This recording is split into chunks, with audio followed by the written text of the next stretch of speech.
మన ప్రభు అయిన యేసుక్రీస్తు నామంలో మీ అందరికీ శుభములు. ఈరోజు మనం ఇర్మీయా గ్రంథము 9వ అధ్యాయాన్ని బైబిల్ రీడింగ్గా చదువుకుందాం. నా జనులలో హతమైన వారిని గూర్చి నేను దీవారాత్రము కన్నీరు విడుచునట్లు నా తల జలమయముగాను నా కన్ను కన్నీళ్ల ఓటగాను ఉండునుగాక.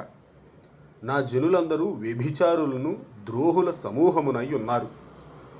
ఆహహా, అరణ్యములో బాటసారుల బస నాకు దొరికిన ఎంత మేలు! నేను నా జనులను విడిచి వారి యొద్ద నుండి తొలగిపోవుదును. వెండ్లను త్రొక్కి వంచునట్లు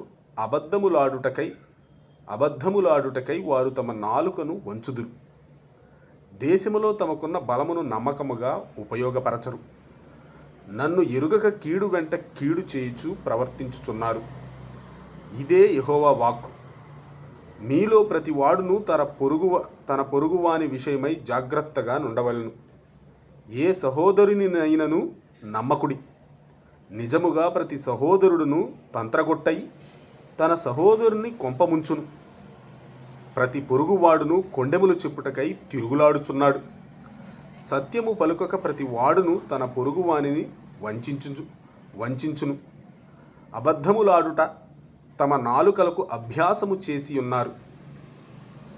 ఎదుటివాని తప్పులు పట్టవలనని ప్రయాసపడుదురు. నీ నివాస స్థలము కాపట్యము మధ్యనే యున్నది. వారు కపటులై నన్ను తెలిసికొన నొల్లకున్నారు. ఇదే యెహోవా వాక్కు. కావున సైన్యములకు అధిపతియగు యెహోవా ఈలాగు సెలవిచ్చుచున్నాడు.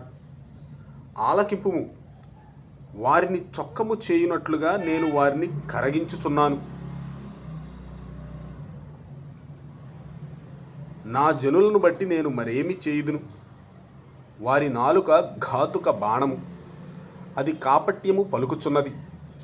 ఒకడు మనస్సులో వంచనాభిప్రాయం ఉంచుకొని నోట తన పొరుగువానితో సమాధానముగా మాటలాడును. నేను ఈ సంగతులను తెలిసికొని వారిని శిక్షింపకపోదునా? ఇట్టి జనులకు నేను ప్రతిదండన చేయకుందునా? ఇదే యెహోవా వాక్కు. పర్వతముల విషయమై రోదనమును అంగలార్పును చేయుదును. అరణ్యములోని మేత స్థలములను బట్టి విలాపము చేయుదును. అవి పాడాయను. సంచారము చేయువాడెవడునూ లేడు. పశువుల అరుపులు వినబడవు. ఆకాశ పక్షులను జంతువులను పారిపోయి ఉన్నవి. అవి తొలగిపోయి ఉన్నవి. యెరూషలేమును పాడు దిబ్బలుగాను నక్కలకు చోటుగాను నేను చేయుచున్నాను. యూదా పట్టణములను నివాసి లేని పాడు స్థలముగా చేయుచున్నాను. ఈ సంగతిని గ్రహింపగల జ్ఞాని ఎవడు? దానిని వాడు తెలియజేయునట్లు యెహోవా నోటి మాట ఎవనికి వచ్చెను?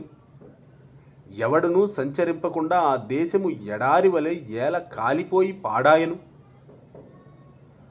అందుకు యెహోవా ఈలాగు సెలవిచ్చుచున్నాడు. వారు నా మాట వినకయు దానిననుసరింపకయు నేను వారికి నియమించిన నా ధర్మశాస్త్రమును విసర్జించి తమ హృదయ మూర్ఖత చొప్పున జరిగించుటకై తమ పితరులు తమకు నేర్పినట్లు బయలుదేవతలను అనుసరించుచున్నారు. గనుకనే వారి దేశము పాడైపోయెను. సైన్యములకు అధిపతియు ఇశ్రాయేలు దేవుడు నగు యెహోవా ఈలాగు సెలవిచ్చుచున్నాడు. నేను ఈ ప్రజలకు చేదుకూరలు తినిపింతును, విషజలము త్రాగింతును. తామైనను తమ పితరులైనను ఎరుగని జనములలోనికి వారిని చెదరగొట్టుదును.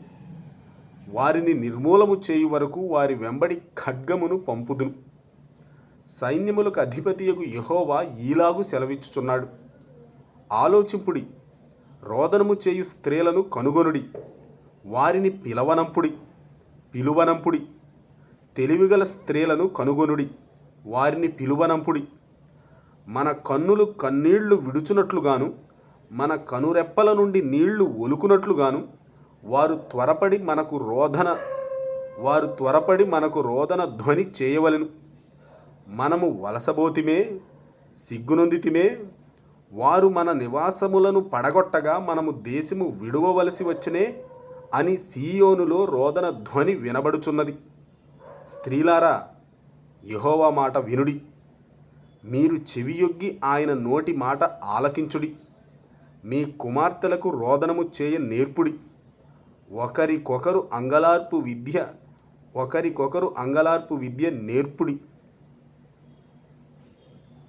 వీధులలో పసిపిల్లలు లేకుండాను, రాజమార్గములలో యవ్వనులు లేకుండాను వారిని నాశనము చేయుటకై మరణము మన కిటికీలను ఎక్కుచున్నది, మన నగరులలో ప్రవేశించుచున్నది.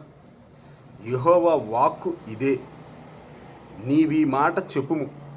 చేల మీద పెంట పడునట్లు, పంట కోయువాని వెనుక పిడికిళ్ళు పడునట్లు ఎవడునూ సమకూర్చకుండా మనుష్యుల శవములు పడును. వాటిని కూర్చువాడెవడునూ లేకపోవును. యెహోవా ఈలాగు సెలవిచ్చుచున్నాడు. జ్ఞాని తన జ్ఞానమును బట్టియు, శూరుడు తన శౌర్యమును బట్టియు అతిశయింపకూడదు. ఐశ్వర్యవంతుడు తన ఐశ్వర్యమును బట్టి అతిశయింపకూడదు. అతిశయించువాడు దేనిని బట్టి అతిశయింపవలెననగా, భూమి మీద కృప చూపుచు నీతి న్యాయములు జరిగించుచున్న యెహోవాను నేనే అని గ్రహించి నన్ను పరిశీలనగా తెలుసుకొనుటను బట్టియే అతిశయింపవలెను.